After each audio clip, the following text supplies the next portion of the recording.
दोस्तों, ये कहानी धोखेबाज पत्नी की है। कहानी है काफी ज्यादा पुराने समय की। एक प्रदेश में एक व्यापारी ने प्रेम विवाह किया। हालांकि तब प्रेम विवाह करना कोई छोटी बात नहीं थी, कोई आम बात नहीं थी। लेकिन फिर भी व्यापारी और उसकी प्रेमिका, जो अब उसकी धर्मपत्नी बन चुकी थी, उनका सच्चा प्रेम देखकर लोगों ने उन्हें स्वीकार कर लिया और लोग उनके प्यार की मिसाल देने लगे। वे दोनों भी अपने प्यार से भरे संसार में काफी खुश थे। लोग ये देखकर हैरान रह जाते थे कि उन दोनों में कभी किसी वस्तु या विशेष को लेकर कभी कोई झगड़ा ही नहीं होता था। व्यापारी और उसकी पत्नी ने अपने प्यार की रोशनी सदा रोशन रहे, इसीलिए एक नियम बनाया। उन दिनों लोगों के घर के बाहर छतों पर मशाल जलाया करते थे ताकि घर आंगन में उजाला रहे, और सोने के समय उसे बुझा दिया करते थे। प्रेमी जोड़ों ने तय किया था कि जब तक वे साथ रहेंगे, जब तक वे जिंदा एक दूसरे के साथ रहेंगे, तब तक उनके घरों के सामने मशाल जलती रहेगी। अब रात होते ही पूरे प्रदेश में अंधेरा हो जाता, लेकिन एकमात्र इस परिवार का घर रोशनी से जगमगाता। इस प्रदेश का एक राजा एक बड़े से महल में रहता था। हर रात को सोने से पहले वो अपनी रानी के साथ महल की छत पर जाकर आसमान के नजारे देखता था। एक बार जब राजा अपनी रानी के साथ छत पर चांद सितारे देख रहा था, तब दोनों की नजर व्यापारी के जगमगाते हुए घर पर पड़ी। राजा और रानी दोनों ही उसके बारे में चर्चा करने लगे। राजा ने कहा कि इस प्रेमी जोड़े में पति समझदार है, इसीलिए उनका साथ अच्छे से चल रहा है। दूसरी तरफ रानी राजा से सहमत नहीं थी। रानी का कहना था कि जरूर पत्नी ही समझदार होगी और वह पति की और उसके घर वालों की गलतियों को नजरअंदाज कर देती होगी। इसके बिना उनके परिवार का इतना अच्छे से चलना संभव नहीं है। राजा रानी की चर्चा बहस में और फिर बाद में झगड़े में बदल गई। अंत में राजा ने कहा कि हम झगड़ा क्यों कर रहे हैं, एक काम करते हैं, उनकी परीक्षा लेते हैं और देखते हैं कौन ज्यादा समझदार है। रानी को भी यह सुझाव काफी पसंद आया। राजा ने उनकी परीक्षा लेने के लिए एक योजना बनाई और रानी को बताई। अगले दिन योजना के मुताबिक रानी ने व्यापारी के घर एक स्त्री को भेजा। वह स्त्री व्यापारी के पास गई और उससे बोली, तुम्हारे लिए रानी का एक संदेश लेकर आई हूं। वो स्त्री संकोच करते हुए व्यापारी से बोली कि रानी को तुम बहुत पसंद आ गए हो। अगर तुम अपनी पत्नी को छोड़ दो तो या उसकी हत्या कर दो तो रानी तुमसे शादी के लिए तैयार है। महिला की बात सुनकर व्यापारी को गुस्सा आ गया, लेकिन अपने गुस्से पर काबू रखते हुए उस महिला से कहा कि ऐसी 1000 रानियां आ जाएंगी तब भी मैं अपनी पत्नी को धोखा नहीं देने वाला। तुम मेरी तरफ से रानी से माफी मांग लेना और कहना ऐसा प्रस्ताव दोबारा ना भेजे। उस स्त्री ने और व्यापारी ने जो कुछ भी कहा था वह सब कुछ जाके राजा और रानी को बता दिया। व्यापारी का ऐसा जवाब सुनकर राजा बहुत खुश हो गया, क्योंकि राजा जैसा सोचता था व्यापारी उतना ही समझदार निकला। अब पारी व्यापारी की पत्नी की परीक्षा लेने की थी। राजा ने एक आदमी को उसके पास भेजा। आदमी ने व्यापारी की पत्नी से कहा कि राजा को तुम बहुत पसंद आ गई हो। राजा ने कहा है कि अगर तुम अपनी पत्नी को मार देती हो तो वो तुम्हें अपनी रानी बना लेंगे। आदमी की बातें सुनकर पहले तो व्यापारी की पत्नी कुछ भी नहीं बोली। आदमी जब वहां से जाने लगा तब पीछे से व्यापारी की पत्नी ने कहा कि आज रात को जब मशाल बुझ जाएगी तो तुम समझ लेना कि मैंने अपनी पति की हत्या कर दी है। राजा के आदमी ने इस घटना का वर्णन राजा और रानी के सामने जाकर किया। राजा को व्यापारी की पत्नी पर काफी गुस्सा आया, लेकिन रानी ने राजा से कहा कि वह सिर्फ ऐसा कह सकती है, कर नहीं सकती। आखिर वह उसकी पत्नी है और उसकी प्रेमिका भी है भाई। राजा ने तय किया कि व्यापारी को खतरे में नहीं डालना चाहिए, इसलिए राजा ने अपने सिपाहियों को आदेश देकर उसके घर के पास खड़ा रहने के लिए कहा। राजा ने उनको समझाया कि जैसे ही व्यापारी के घर की मशाल बुझे वो तुरंत उसके घर में घुस जाना और व्यापारी को बचा लेना। रात होते ही राजा और रानी अपने महल के छत पर जाकर व्यापारी के घर की तरफ देखने लगे। आधी रात हो गई, लेकिन कुछ भी नहीं हुआ। रानी राजा से कहने लगी, देखा, मैं कहती थी ना कि वो सिर्फ कह सकती है, ऐसा कर नहीं सकती। रानी ने यह शब्द कहे कि अचानक राजा ने देखा कि व्यापारी के घर की मशाल बुझ चुकी हैं। राजा को व्यापारी की चिंता होने लगी। थोड़ी देर बाद राजा के वह सिपाही जो व्यापारी की सुरक्षा के लिए वहां बाहर खड़े थे, राजा के पास आए और उन्होंने राजा को व्यापारी की मौत की खबर सुनाई। राजा ने कहा कि तुम्हारे होते हुए व्यापारी कैसे मर सकता है भाई?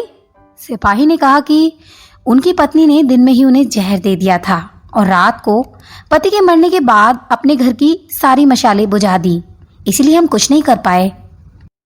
राजा को इस घटना से न सिर्फ व्यापारी की पत्नी से बल्कि औरत जात से ही नफरत हो गई। उस व्यापारी की पत्नी की बेवफाई के विचार उसे पूरी रात आते रहे। राजा उस रात 1 मिनट भी सो नहीं पाया। राजा को इस बात का काफी पश्चाताप भी हुआ कि उसकी वजह से व्यापारी को अपनी जान गंवानी पड़ी। सवेरे राजा ने अपने मंत्री को बुलाया और उसे आदेश दिया कि मैं शिकार करने जा रहा हूं। जब तक मैं लौटूंगा, इस प्रदेश की सभी महिलाओं को गला काट कर मार देना।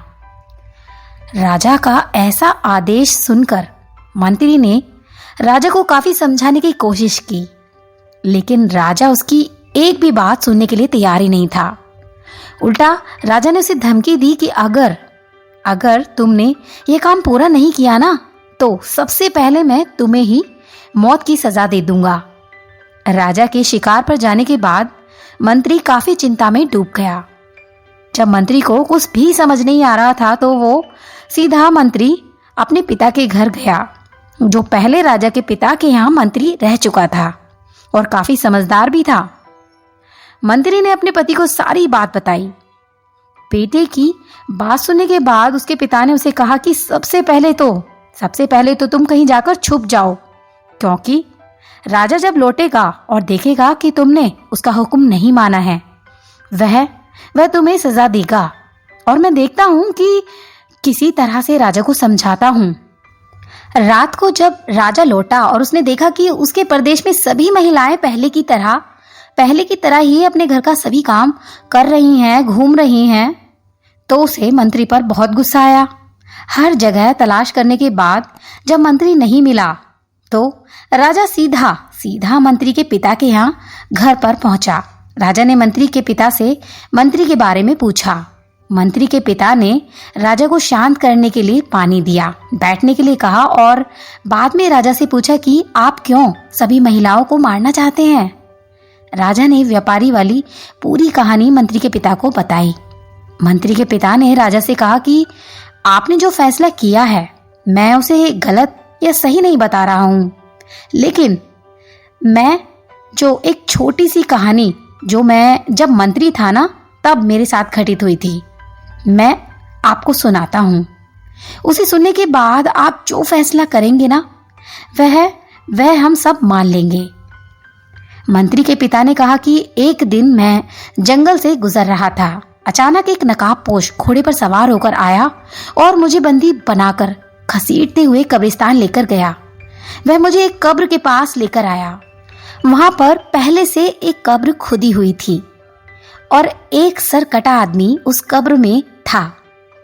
उस नकाबपोश ने मुझे उस कब्र में मिट्टी डालने के लिए कहा। जब मैंने कब्र को पूरी तरह से मिट्टी से ढक दिया, तब उसने मुझे बाजू में एक और कब्र खोदने के लिए कहा। मुझे लगा यह दूसरी कब्र मेरे लिए ही खोदी जा रही है। कब्र पूरी तरह से तैयार होने के बाद उस नकाबपोश ने अपने चेहरे से नकाब हटाया तो मैं देखकर चौंक गया क्योंकि वह एक बहुत सुंदर महिला थी। मैं उसे देखकर चौंक गया।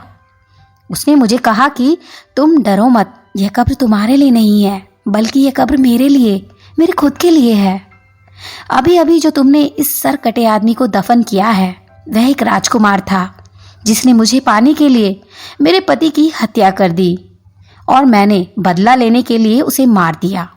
मैं अपने पति से बहुत ज़्यादा प्रेम करती हूँ, इसीलिए मैं इस जन्म में जिंदा नहीं रहना चाहती और उनकी कब्र के बाजू में मरकर दफन होना चाहती हूँ, ताकि अगले जन्म में फिर से उनसे मिल सकूं।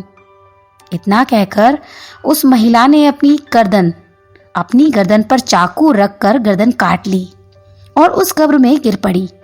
मेरे पास कोई दूसरा उपाय नहीं था, क्योंकि मुझे पता चल चुका था कि वह मुझे सिर्फ अपने आप को कब्र में दफन करने के लिए यहाँ तक लेकर गई थी। तो मैंने उसे दफन किया और अपने घर वापस लौट आया।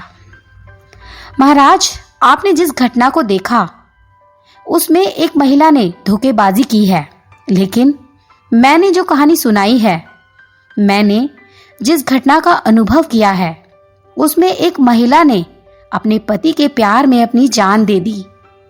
अब आप ही बताइए महाराज, अगर एक महिला बेवफा निकलती है तो क्या सभी महिलाएं बेवफा होंगी? एक महिला की किए की सजा सभी महिलाओं को देना क्या उचित होगा? राजा को बूढ़े मंत्री की बात अच्छी तरह से समझ आ गई और उसने सभी महिलाओं को मारने का ख्याल अपने मन से निकाल दिया। दोस्तों, ये कहानी हमें समझाती है कि इस दुनिया में भिन्न भिन्न तरह के लोग हैं, भिन्न भिन्न तरह के उनके विचार हैं और उतने ही अलग तरह के सबके व्यवहार भी हैं। हम एक आदमी का व्यवहार देखकर बाकी सबके लिए कोई फैसला नहीं कर सकते। आज के दौर में ये बात बहुत अच्छी तरह से सबको समझनी चाहिए, क्योंकि आजकल ऐसा होता है कि जब कोई प्यार में धोखा खाता है तो वह सभी औरतों को या फिर सभी पुरुषों को नफरत की दृष्टि से देखने लगते हैं, सभी को एक ही तराजू में तोलने लगते हैं। आपके इस कहानी में क्या विचार हैं? कमेंट बॉक्स में जरूर बताना। कहानी कैसी लगी हो ये भी बताना, और अच्छी लगी हो तो लाइक शेयर सब्सक्राइब जरूर कीजिएगा। मिलते हैं एक नई कहानी के साथ, तब तक के लिए अलविदा।